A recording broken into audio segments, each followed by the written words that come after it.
Okay, so get this. We've got this report on a ransomware attack. It took 11 days from start to finish. 11 days. Wow. 11 days. And it's all about how these attackers, they use Cobalt Strike, and then they even use SOCKS proxies Oh, interesting. to ultimately unleash LockBit Ransomware. So this is going to be our deep dive into this report, Sounds good. and it's going to be pretty wild to see how they pulled this off. Yeah, you know what's crazy is how this whole thing kicks off. It starts with something that seems totally harmless, Oh, really? a file download. Oh, okay. But in this case, it was disguised as setupwm.exe, Set. mimicking the Microsoft Windows Media Configuration Utility. Oh, so they're banking on people just not looking too closely at the file name. Yeah, exactly. Right. You know, we all download files all the time. Yeah. We don't think twice about it. Right. And they exploit that trust. Makes sense. So once that file is downloaded, what happens? Well, that's when things get interesting. This downloaded file unleashes a Cobalt Strike beacon. Okay, so a Cobalt Strike beacon, what is that? It's a really powerful tool for hackers. It basically establishes a connection A connection to what? to the attacker's command and control server, Oh, okay. which in this case was compdatasystems.com. So that gives them what, like remote control, basically? Precisely. It gives them a backdoor into the victim system. They have remote control over that infected system. So they're in, but it doesn't sound like they're jumping right into anything. No, they're very methodical about it. So what are they doing before they unleash the ransomware? They go into this very meticulous discovery phase. Okay. They're using tools like NLTest, Seatbelt, and SharpView.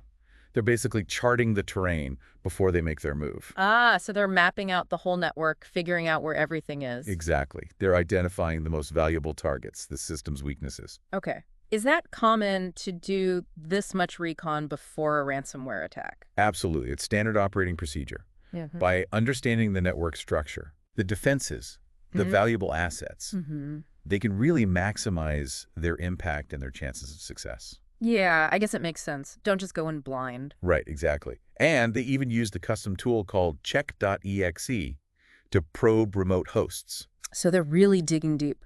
Wow, so now they've bypassed the initial defenses? They've got a lay of the land. They've got a lay of the land. What do they do next? Well, that's where they start to really cement their control, Okay. and that involves lateral movement, Lateral movement. spreading their reach throughout the network. I see.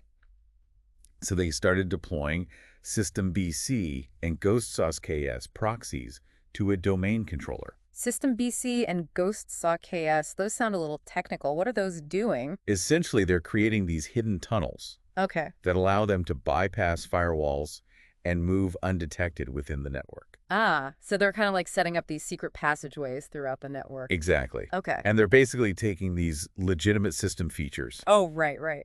and twisting them for their own malicious purposes. Got it. And then on top of that, they also use Cobalt Strike's jump sexkish feature Okay. to execute PowerShell beacons on other servers. So they're spreading like a virus at this point. Yes, exactly.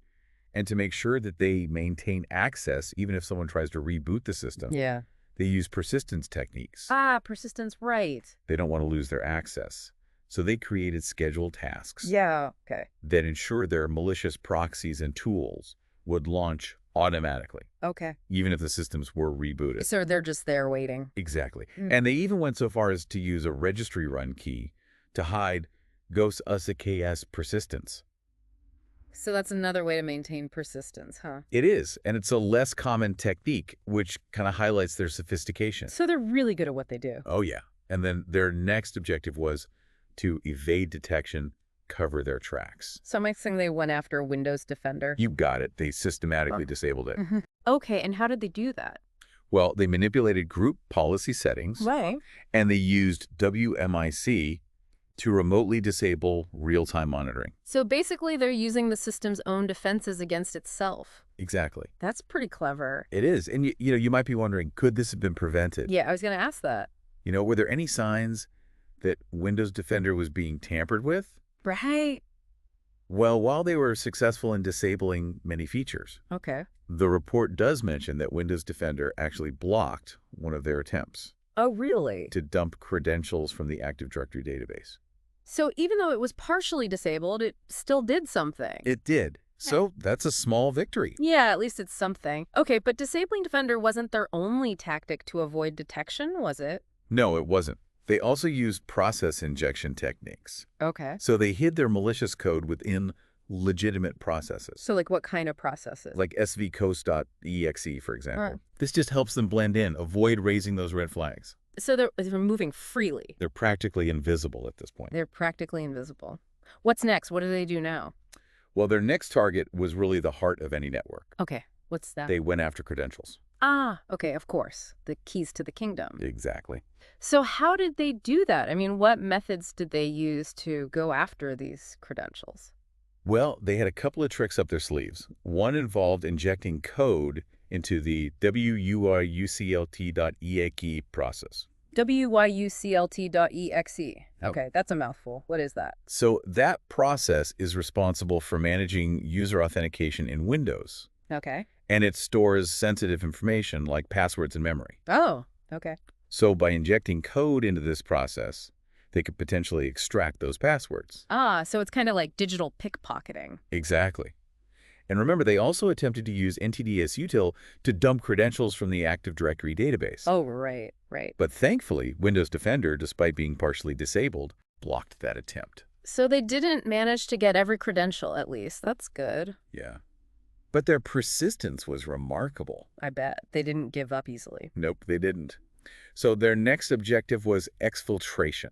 Exfiltration. All right, so that means getting the data out. Exactly. They're trying to get the data out of the network. So how did they do that? Well, they started small, Okay. using temporary file sharing sites Oh, interesting. like Quaz.m and Tempesh. Oh, okay. So they might have exfiltrated smaller chunks of data this way Okay. before moving on to their bigger targets. So like a test run.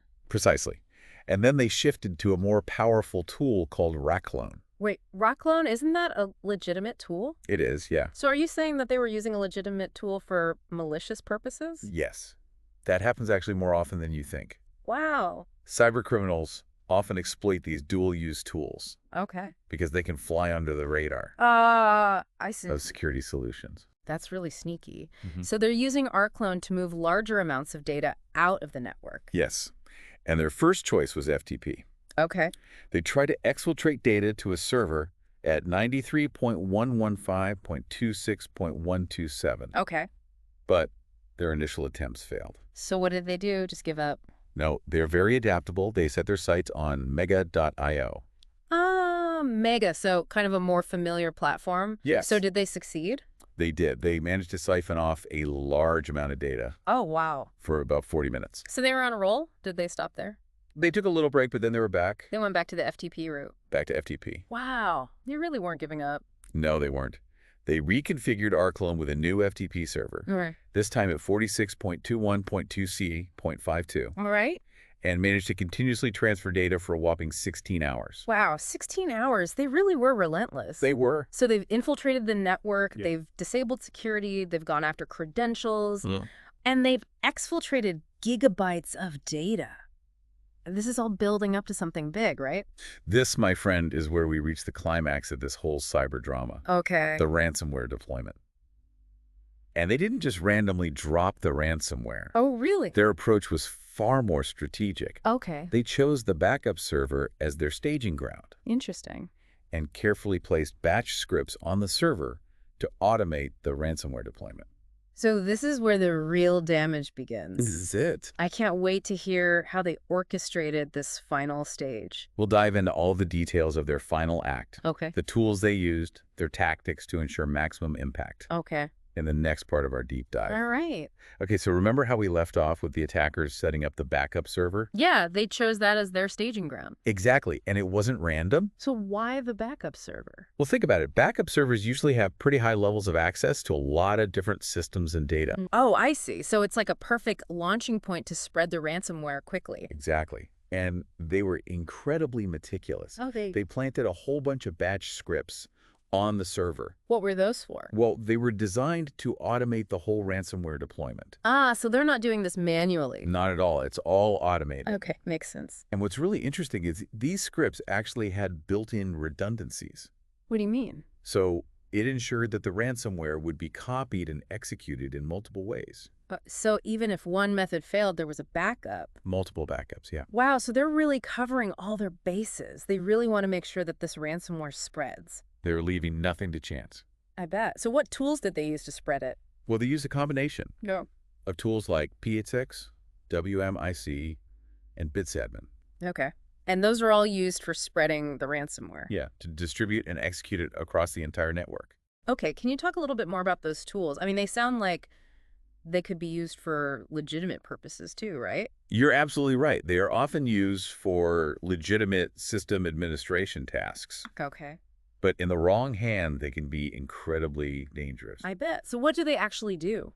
Well, for example, PSAGESC allows you to execute commands on other computers remotely. Oh, okay. And WMIC allows you to manage Windows systems remotely. So they're kind of twisting these everyday tools. Into weapons. Into weapons, yeah. And, to make matters worse, they actually double down on those efforts to disable Windows Defender. Oh, right, from before. Yeah, just as they were launching the ransomware. So they're really clearing a path for it. Exactly, making sure that nothing is standing in its way. And do they do anything else to kind of help things along?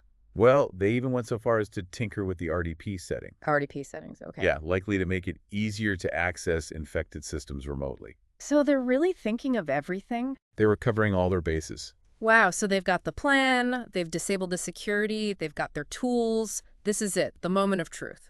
Yeah, this is where they set their plan in motion. Okay. They activate those scripts Yeah. that they had carefully pre-positioned. And what happens? And they unleashed the ransomware on the network. And which ransomware did they use? They deployed LockBit. LockBit, okay. Right. And where was that located? So they placed the ds.exe file. ds.exe, okay. That was the LockBit ransomware binary on that staging server. So that file, that's what actually encrypts the data. That's the one. That's the weaponized payload. Oh, wow. And they were able to push that file to every Windows computer on the network. Every single one. That's incredible. I'm curious, did they encounter any problems during this whole deployment process? It's interesting you should ask that because they did run into a few errors. Oh, really? What happened? Well, some of their commands failed. Okay. Certain systems just didn't respond as expected. But that's where the redundancy planning really paid off. Oh, right. They had backups for everything. Exactly. So even when they hit a snag, they were ready for it. Always a backup plan. So in the end, they were successful. Unfortunately, yes. So what was the timeline? Like, how long did it take from start to finish? Well, the report mentions that they achieved what's called a time to ransomware. Time to ransomware. Okay. Oh, TTR. Of just under 239 hours. 239 hours. So that's like, what, about 10 days? Almost 11 days. Yeah. From initial access to full deployment. Wow. 11 days. That's a long time. It is. And this case really highlights that they're patient. Yeah. They're willing to take their time. They're not in any rush? Nope. Methodically execute that plan. To ensure maximum impact. Exactly. Well, 11 days of basically having full control over the network Unnoticed. before deploying the ransomware, that's pretty scary. It is. And it also reinforces a really crucial takeaway. Okay, what's that? We tend to focus on the ransomware itself. But often, the most critical stages of the attack happen way before that. I can see what you're saying. So, like, all the stuff we just talked about. Exactly. It's all happening before the ransomware is even deployed. They spend days laying the groundwork, building up their access, disabling defenses, and all of this happens silently. Yeah, under the radar. So it's a reminder that cybersecurity is this constant battle. Right. Against really sophisticated adversaries. And determined. Yeah. They're playing the long game. They're not just looking for a quick smash and grab. Exactly. This has been really insightful. It is a little terrifying to see. Yeah. But it's also vital information to have. Absolutely. The more we understand their tactics, The better we can defend ourselves. Exactly. So we've seen how the attackers meticulously planned and executed this LockBit ransomware attack. Yeah, it's pretty scary stuff. It is. Now I want to talk about the victims. Okay. What happens after the ransomware has been deployed? What are they facing? Well, they're staring at a ransom note on their screen. Oh, I bet that's a horrible feeling. Yeah, they're in a tough spot. Yeah. What do they even do at that point? Well, they've got a choice to make. A really tough choice. Pay the ransom Or risk losing all their data. So there's a lot to consider. Yeah. What kind of factors go into making that decision? Well, they have to think about the value of the data. Okay. Is it sensitive customer information? Financial records? Yeah. Irreplaceable research data? Sometimes the ransom demand Yeah. is just so crazy high that it doesn't even make sense to pay. Right. Financially just wouldn't make sense. Exactly. So even if they do pay, is there a guarantee they'll get their data back? That's the thing. There's no guarantee at all. Wow. There have been so many cases where the attackers Yeah. take the money and run. Oh, wow. And even if they do get a decryption key, Yeah. there's no guarantee it'll even work Oh. or that all the data can be recovered. So it's a gamble either way. It really is. Yeah. And there are also legal and reputational implications to think about. Oh, right. Some industries have rules about paying ransoms. Okay. And even if it's not illegal, it can really damage a company's reputation, Yeah. make them a target for future attacks. So they're really in a lose-lose situation. Pretty much. And it just highlights how important those proactive cybersecurity measures are. Right. Prevention is key. Absolutely. So what can people do to protect themselves from becoming victims of these attacks? Well, like we've been talking about, a multi-layered security approach. Okay. It's super important. Yeah. So what does that look like in practice? Well, first of all, strong cyber hygiene practices. Okay. So that means being careful about what you download, checking the source of files. Don't click on suspicious links. Cyber criminals love to use deception. Right. They take advantage of people's trust. So basically, think before you click. Exactly. And for organizations, strong password policies, Okay. complex passwords, regular changes, Got it. multi-factor authentication. Right. An extra layer of security there. Exactly. But what about the attacks that do get through? Well, for that, you really need to think about endpoint detection and response solutions, EDR. EDR. Okay. Yeah, they're like security cameras and alarms for your computers and servers. Oh, okay. They can detect suspicious activity, alert your security team, and even respond to threats. Wow. So they can actually stop an attack. Yeah, in real time. Yeah. They can really help to stop these attacks Early on. before they spread and cause too much damage. Okay, so that's the technology side of things, but what about the human element? That's where security awareness training comes in. Right. So you need to educate your employees, teach them how to spot phishing emails, suspicious links, all those social engineering tricks, and encourage them to report anything. Okay. That seems off. So it's not just about having the best tech, it's about making sure people know how to use it. Well, this has been a fascinating deep dive. It's really shown the dark side of the cyber world. It has.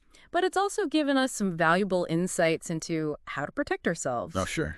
Any final thoughts before we wrap up? Cybersecurity is an ongoing journey. It's not a one-time fix. The threats are constantly changing. Yeah. So we have to be vigilant. Right. Always be learning and adapting. Absolutely. Well, that's a wrap on our deep dive into this LockBit ransomware attack. Thanks for having me. We hope you found it informative and empowering. Until next time, stay curious and stay secure.